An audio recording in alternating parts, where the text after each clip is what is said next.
Chers amis et confrères, nous continuons cette formation continue en parlant de tumeurs de la vessie. La session de formation sera sur l'acide hexaminolévulinique utilisé dans les résections transurétrales de la vessie et qui permettent d'améliorer le pronostic. C'est une thérapeutique complètement courante dont chaque praticien doit pouvoir connaître les tenants et les aboutissants. Je vous laisse découvrir. 2 minutes pour connaître la fluorescence ex-vix dans les tumeurs de la vessie. Les tumeurs de la vessie sont découvertes surtout après une hématurie macroscopique et peuvent être détectées par échographie. La seule présence en échographie de la tumeur de vessie oriente directement vers une résection de cette tumeur de la vessie. Malgré tout, les petits polypes de la vessie sont plutôt détectés par fibroscopie, où on retrouve ici en bas à gauche un petit polype de 1,5 cm d'allure tout à fait superficielle. L'uroscanner est une arme également importante qui permet de faire le diagnostic lésionnel, mais également et surtout le bilan d'extension.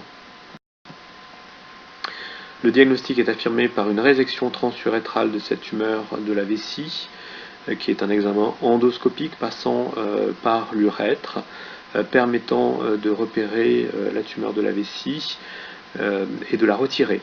Ceci est donc un acte thérapeutique, mais également pronostique, puisque la profondeur de la tumeur est délimitée, ainsi que son grade histologique.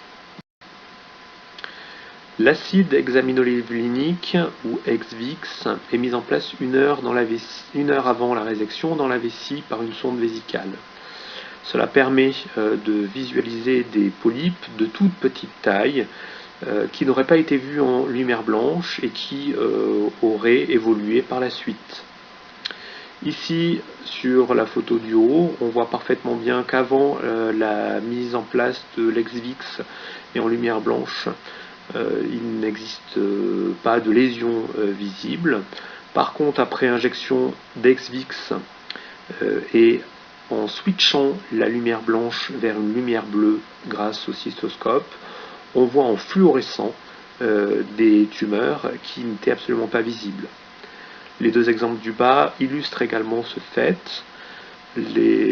En bas à gauche, les polypes, pourtant de taille relativement importante, ne sont quasiment pas visibles en lumière blanche, alors qu'en lumière bleue, après instillation d'ex-vix, ceci flash très fort. L'exemple en bas à droite est également très illustrateur. Les avantages sont de détecter des lésions de petite taille pour permettre une récidive moins fréquente. Ces récidives étant moins fréquentes, les réhospitalisations le sont également moins, ce qui permet également de diminuer le coût que présente un patient pour la société lorsqu'il a une tumeur de la vessie. L'étude de Grossman a permis de montrer que la survie sans récidive était plus favorable au groupe ex-vix que groupe sans ex-vix. En conclusion, l'ex-vix est une arme indispensable pour la bonne gestion des tumeurs de la vessie. Les bonnes indications sont les tumeurs multiples, relativement grosses, chez les gens qui présentent des récidives fréquentes et pour explorer le carcinome in situ qui se voit très mal, puisqu'il n'a pas de forme polypoïde.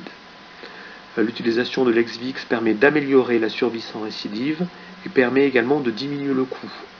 Cette diminution de coût pour la société peut d'ailleurs nous pousser à utiliser l'ex-vix pour tous les patients qui présentent une tumeur de la vessie.